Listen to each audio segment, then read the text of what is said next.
Okay, lethal habit. Let's deal with the first aspect of your video. You're trying to produce a false dichotomy that if the Big Bang didn't happen, that evolution could not have happened as well. That's a false dichotomy. The Big Bang is cosmology, evolution is biology. They're two different spheres of science.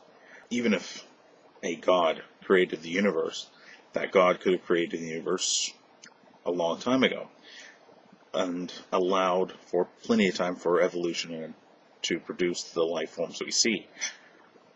So no, the false dichotomy doesn't work. One doesn't equate to the other, and you can't disprove one and by default disprove the other. It doesn't work. Not to mention, you really have a limited understanding of the Big Bang model, dealing with your later descriptions in your video. The Big Bang was not an explosion. This is a misrepresentation that's been fostered by creationists for a very long time. The Big Bang was an expansion event. It was the expansion of a quantum field, basically. That's what quantum field theory is about nowadays. That's what the Large Hadron Collider is testing in October or so. It's testing what occurred. We know the Big Bang happened. We know this expansion event occurred. We see evidence of it throughout the universe. So it happened, period.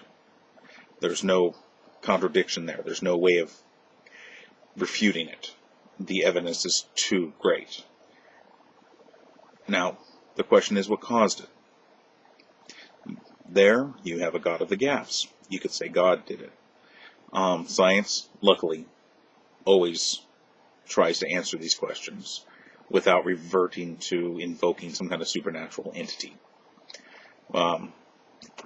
That's the only way we actually learn. If we invoked a supernatural entity every time we have a why question, well, we'd learn nothing. And that's the danger of your arguments, is, hey, we don't know how it happened, God did it. No. Always look. Always expand the knowledge. Always research it. Find out what that why is. Of course, usually when you find one why, when we answer one why question, we usually develop many more why questions because of that answer.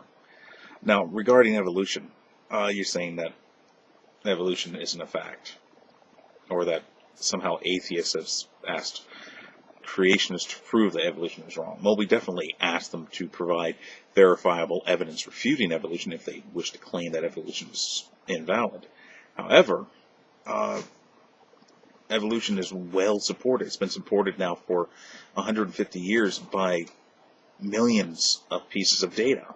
We observe the evolutionary process happening in laboratories. We observe the evolutionary process happening in the wild. We have observed remnants of the evolutionary process in fossils. And, it occurs, period. There is no if, ands, or buts about it. It happens.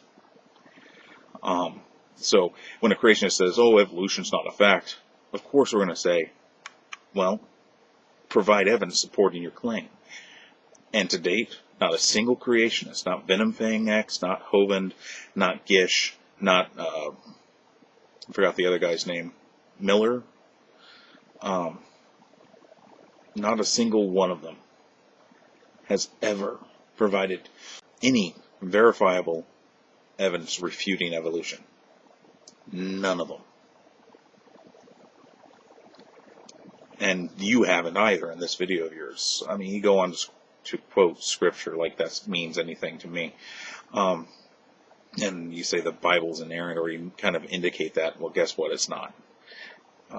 The Bible is contradictory. Certain aspects of the Old Testament indicate the earth is flat. Certain aspects of the New Testament indicate the earth is flat. Certain aspects of the Old Testament indicate the earth may be round. The New Testament says nothing about it. And then there's, errors in, like, how many years a king lived or how old he was when he was ordained a king. He was 23 or 43. I can't remember the actual verse for that king, but it might have been Herod. But either way, there are contradictions in the Bible, especially if you examine it closely. And it also depends on which Bible you use. It's been translated so many times by so many people.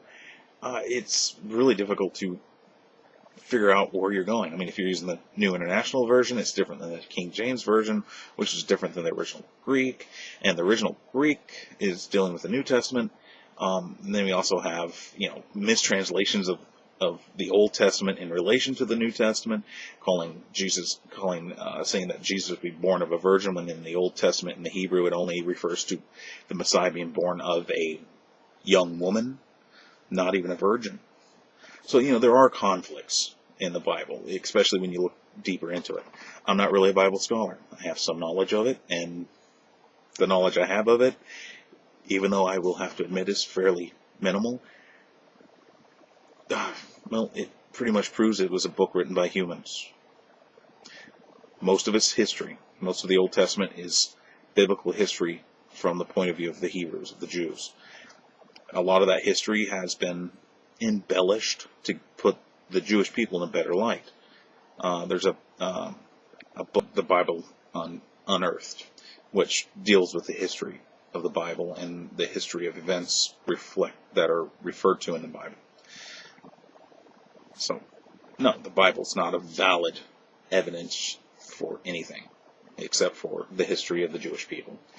And when it comes to Jesus, I'm sorry, the New Testament's written 40 years after his death. In those 40 years, there's no reference of Jesus at all. There's a slight reference to a cult, which was referenced in Tacitus? No. I don't think it was Josephus, but it was one of the Greek historians. And they reference a messianic cult, a Jewish messianic cult, which is possibly the Christian cult that developed.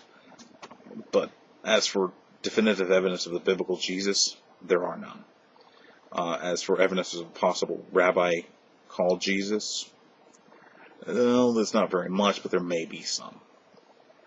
So the New Testament's kind of, you look at Matthew, that's the primary book of the New Testament. All the other books, John, Luke, and all that, are derived from Matthew. Matter of fact, some of them are derived so closely that they actually have word for word the text of Matthew. And I'm hoping in my dyslexia I didn't switch the names around, but I'm pretty sure it was Matthew that they're all derived from. So, where's the proof there? Great, someone wrote a story about trying to fulfill the Jewish Messiah prophecies from the Old Testament, and then 3 other people copied them down. And then this guy, Paul, decides to believe in it, or he may have written it, and then promotes it widely, and where you find in Hebrews and Acts and all that other stuff. So, valid evidence for the existence of God? No. Valid evidence for some historical aspects of what may have happened in that region? Yeah, especially in the Old Testament, not so much the New. So does it disprove evolution or Big Bang cosmology or M theory or any of that?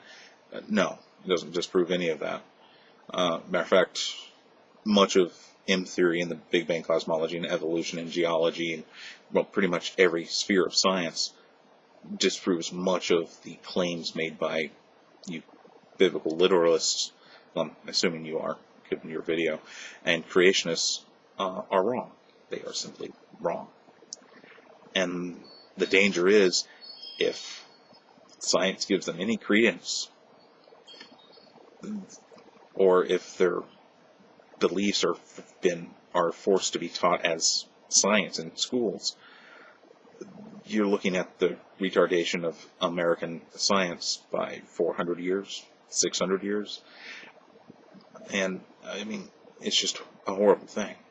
Creationism is a cancer on society. Luckily, it's fairly well bordered by rational thought, and laws that prevent its teaching. But if it ever became truly malignant, this country would come to an end. There'd be nothing left of it. So people like you in VenomFangX that try to argue against well-verified science, you're a threat to this country, and I have no fear saying that.